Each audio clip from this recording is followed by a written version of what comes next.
خطوط نویسی. خطوط نویسی کسے کہتے ہیں؟ خط ایک تحریری ملاقات ہے جس سے ہم اپنے اپنے حالات ایک دوسرے کو بتاتے ہیں. اسی وجہ سے خط کو عادی ملاقات کہا جاتا ہے، کیونکہ خط تحریر کے ذریعے کسی کے ساتھ رابطے اور کسی کا حال جاننے کی ایک شکل بھی ہے اور دلی جذبات کے اظہار کا بہترین وسیلہ بھی ہے. خط لکھنے والا مکتوب نگار کہلاتا ہے اور جسے خط لکھا جاتا ہے اسے مکتوب الیہ کہتے ہیں. خط کی اقسام. خط کی بنیادی طور پر دو اقسام ہیں، ایک رسمی خط اور دوسرا غیر رسمی خط. رسمی خط، ان خطوط کا تعلق حکومت سے ہوتا ہے. یہ خطوط ملازمین اپنے افسران کو یا افسران اپنے ملازمین کو یا مختلف اداروں کو لکھتے ہیں. مثلاً کاروباری خطوط، آرڈر لیٹر، دعوے کے خطوط، سفارشات وغیرہ. دوسرا ہے غیر رسمی خط. غیر رسمی خطوط وہ ہوتے ہیں جو ہم اپنے دوستوں، عزیز و اقارب یا دیگر ملنے والوں کو لکھتے ہیں. مثلاً سالگرہ کے خطوط، شکریہ کے خطوط، مبارکباد کے خطوط، محبت کے خطوط، دوستی کے خطوط، کرسمس کے خطوط سارے غیر رسمی خطوط میں شامل ہیں.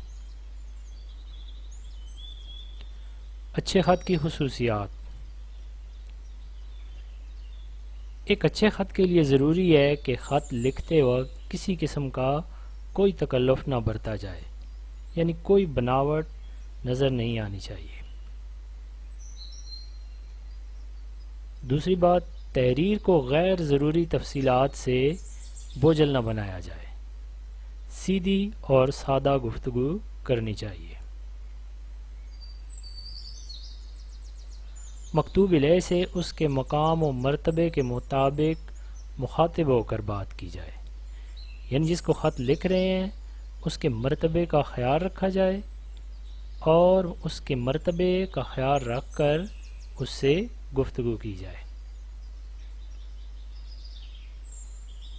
خط کے حصے. خط کو درج ذیل حصوں میں تقسیم کیا جاتا ہے: لکھنے کا مقام اور تاریخ، القاب و آداب، خط کا مضمون، اختتام، مکتوب نگار کا نام، مکتوب الیہ کا پتہ.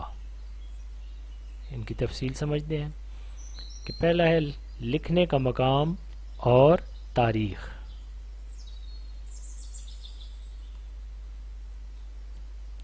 صفحے کے انتہائی دائیں جانب پہلی سطر پر وہ مقام لکھا جاتا ہے جہاں سے خط روانہ کیا جاتا ہے.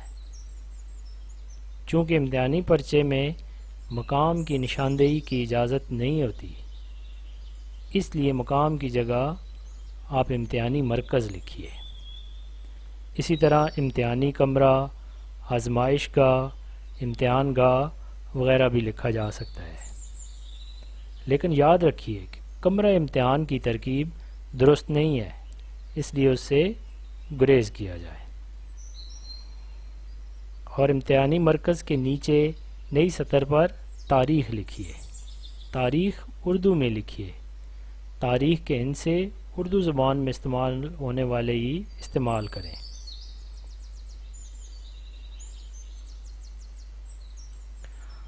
دوسرا ہے خط کے حصوں میں سے القاب و آداب. اگلی سطر پر القاب و آداب تحریر کریں.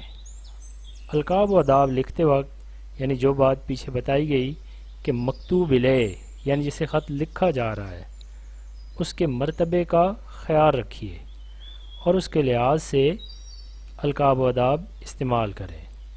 مثلاً آپ بڑے بھائی کو خط لکھ رہے ہیں تو محترم بھائی جان تو لکھ سکتے ہیں، لیکن اگر آپ چھوٹے بھائی کو خط لکھ رہے ہیں تو محترم بھائی جان کہنا مناسب نہ ہوگا.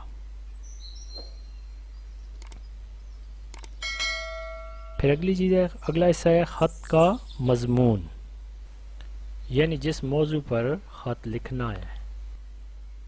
خط میں ادھر ادھر کی فضول اور بے ڈنگی باتوں کی بجائے مطلب کی بات بیان کی جائے، اس طرح لکھنے اور پڑھنے والے دونوں کے وقت کی بچت ہوگی۔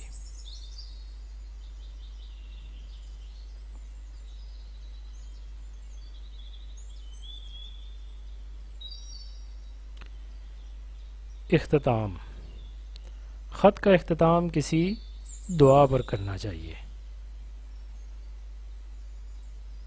سب کو میرا سلام اور دعائیں، والسلام، گھر والوں کو سلام، اس طرح پر۔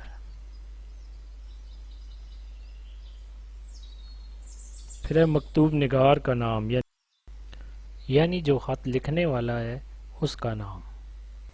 خط کے آخر میں لکھنے والا اپنا نام لکھتا ہے، مگر امتحان میں اس کی اجازت نہ ہونے کی وجہ سے دال رے سین لکھ دے۔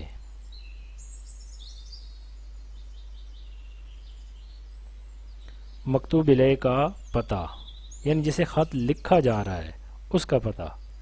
اس کا تعلق جیسے تصویر سے ظاہر ہے کہ خط کے لفافے کے اوپر لکھا جاتا ہے۔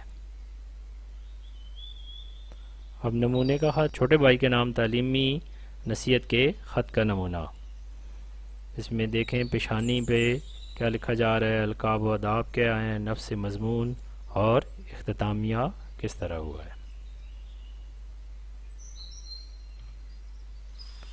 شکریہ۔